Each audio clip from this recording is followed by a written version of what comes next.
రాజు నువ్వు ఎప్పుడు వ్యాన్ కొడుతున్నాడు, మనకు పెళ్ళైనా వ్యాన్ కొడుతున్నాడు, మనకు పిల్లలు పుట్టినా వ్యాన్ కొడుతున్నాడు, మన ముసలిలో అయిపోయినా వ్యాన్ కొడుతున్నాడు, సరేనా?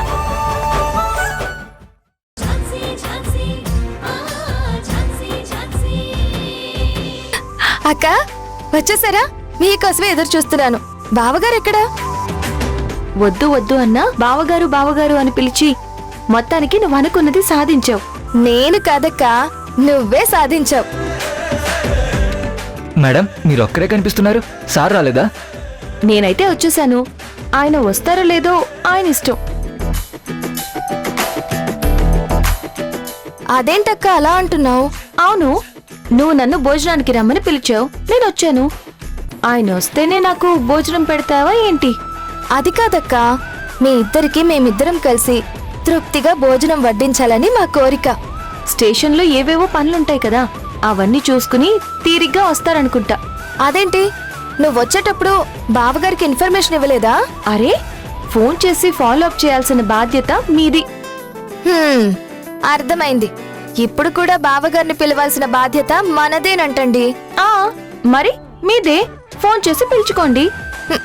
చెయ్యండి. రాజుగారు చెప్పండి సార్, చెప్పండి.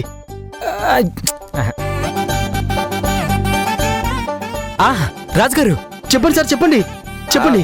ఏం లేదు సార్, ఈ కంప్లైంట్ ఒకసారి చూడండి సార్. కంప్లైంట్ లేదు, ఏం లేదు. బా రాజుగారు, నిన్న మా ఆవిడతో ఈ పొడుపు కథ గురించి డిస్కస్ చేశాను. అవునా? ఏం చెప్పింది మా చెల్లెమ్మ? నోరు మూసుకొని పడుకోమని చెప్పింది. కరెక్ట్ గానే చెప్పింది. అయినా నేను నిరుత్సాహపడలేదు రాజుగారు. రాత్రంతా నా బుర్రకి బుద్ధికి పదులు పెట్టాను. ఎలా పదును పెట్టారు? తలకాయ సిమెంట్ రోడ్డుకేసి కసాకసమని రుద్దారా? రాజుగారు sorry sorry sorry.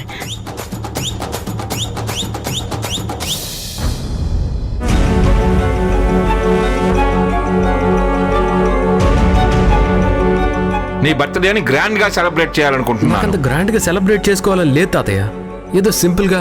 Non sense. నువ్వు అనుకోవటం ఏమిటి? ఈ సోమేశ్వరరావు మనవడి పుట్టినరోజు నేను అనుకున్నట్లుగానే జరుగుతుంది.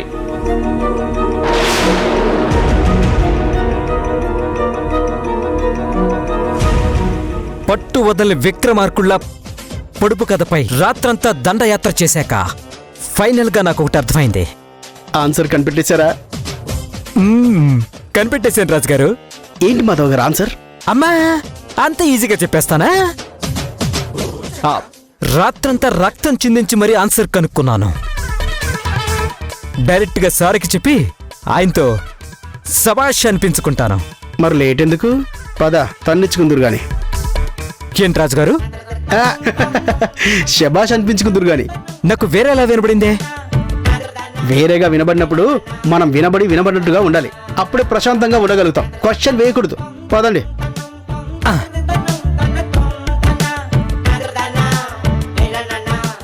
సార్ సార్ ఏంటి మాధవ్ గారు? ఝాన్సీ మేడం చెప్పిన దాని ప్రకారం మీరు నాకు మేనమామ అవుతారు కదా సార్? అయ్యో, మేనమామే అవుతారు, అదే ఆన్సరు. సార్, మీరు నాకు మేనమామ అవుతారు కాబట్టి ఝాన్సీ మేడము అమ్మమ్మ అవుతుంది కదా. అమ్మమ్మ? అడ్డదిడ్డమైన వరుసలు కలిపి నాకు చిరాకు తెప్పించకండి, అవతలకు బండి. సార్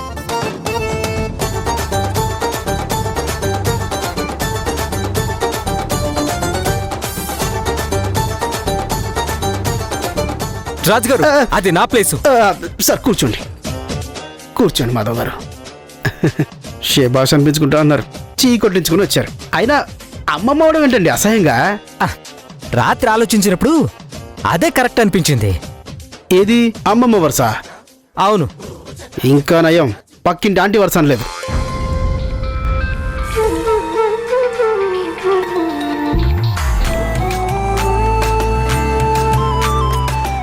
హలో సార్, బయలుదేరారా? లేదు శ్రీధర్, ఇంకా స్టేషన్లోనే ఉన్నాను. త్వరగా రండి సార్, మీకోసం అందరం వెయిట్ చేస్తున్నాం. ఓకే, 5-10 minutesలో బయలుదేరతాను. Okay sir.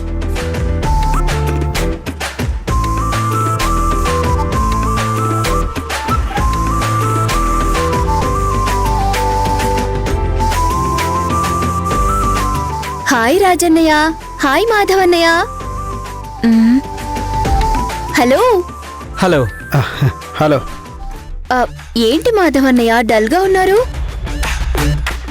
నిన్న మాధవ్ గారిని ఒకరు పొడుపు కథ దారుణంగా పొడిచారు. దానివల్ల ఇలా దీనంగా అయిపోయారు. పొడుపు కథ ఏంటి దాని కథ? అది కథ కాదు, వ్యధ. ఏం పర్వాలేదు, నేను సాల్వ్ చేస్తానుగా, చెప్పండి. ఎందుకులే మేడం. చెప్దాంలే రాజుగారు, మేడం గారికైనా ఆన్సర్ దొరుకుతుందేమో. సరే చెప్పండి. మా అబ్బాయి తల్లి మేనమామ, అత్తగారి తోడలుడు. చిచి చిచి చిచి చిచి. రాజుగారు, నాకు సరిగ్గా గుర్తు రావడం లేదు, మీరు చెప్పండి.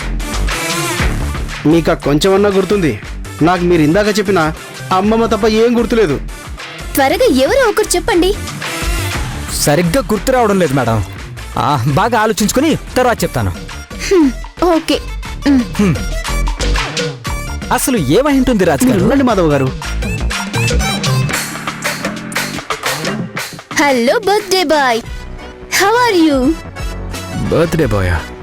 అవును, రేపు మీ బర్త్డే అంట కదా. నీకెవరు చెప్పారు? ఇన్విటేషన్ వచ్చింది సార్. రేపు మీ ఇంట్లో గ్రాండ్ గా మీ బర్త్డేని సెలబ్రేట్ చేస్తున్నారంట కదా. సో మా ఫ్యామిలీ అంతా మీ ఇంటికి రాబోతున్నాం. No Priyanka, no please. దయచేసి మీరు రేపు రాకండి. వస్తాను. రావద్దంటుంటే? వస్తానంటుంటే వచ్చి ఏం చేస్తారు? కేక్ తింటాను. నీ కేక్ కావాలంటే నేను తర్వాత బేకరీలో కొనిస్తాను. ఆహా, నాకు బేకరీలో కేక్ వద్దు, మీ బర్త్డే కేకే కావాలి. అయితే ఫ్రిడ్జ్లో పెట్టి తర్వాత తీసుకొస్తాను. లేదు సార్, అప్పుడే తినాలి. అయినా నా బర్త్డే సెలబ్రేట్ చేసుకోవడం నాకే ఇష్టం లేదు. నీ ఇంట్రెస్ట్ ఏంటి? మీరే నా ఇంట్రెస్ట్. చూడండి ప్రియాంక గారు, చూశాను గౌతమ్ సార్. రావద్దంటుంటే ఎందుకు అర్థం చేసుకోవట్లేదు? అదేంటి సార్ అలా అంటారు? మీ తాతగారు ది గ్రేట్ సోమేశ్వరరావు గారు ఇన్వైట్ చేస్తే రాకుండా ఎలా ఉంటాము? తప్పకుండా వస్తాం, వచ్చి తీరుతాం. నేనెందుకు చెప్తున్నానో మీకు అర్థం కావట్లేదా? నేనెందుకు వస్తున్నానో మీకు అర్థం కావట్లేదా? ప్రశ్నకు ప్రశ్న సమాధానం కాదు. కొన్ని సమాధానాలు ప్రశ్నల్లాగానే ఉంటాయి. ప్లీజ్ ప్రియాంక, ఎందుకు ఇలా బిహేవ్ చేస్తున్నావు?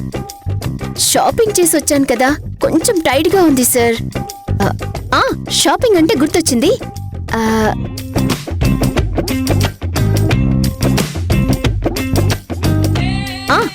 తీసుకోండి, మీకోసమే తీసుకొచ్చాను. ఏంటిది? రేపు మీ బర్త్డే ఫంక్షన్ కి మీరు ఈ బ్లేజర్ వేసుకొని రావాలి. నేను మీకోసమే స్పెషల్ గా షాపింగ్ చేసి తీసుకొచ్చాను. నేనేం చెప్తున్నాను, నువ్వేం చెప్తున్నావు? I you mad? నువ్వెందుకని అర్థం చేసుకోవట్లేదు? అర్థం చేసుకోవాల్సింది మీరే. చెప్పాను కదా సార్, మనల్ని డ్రైవ్ చేసేది destiny. Just go with the flow, అంతే.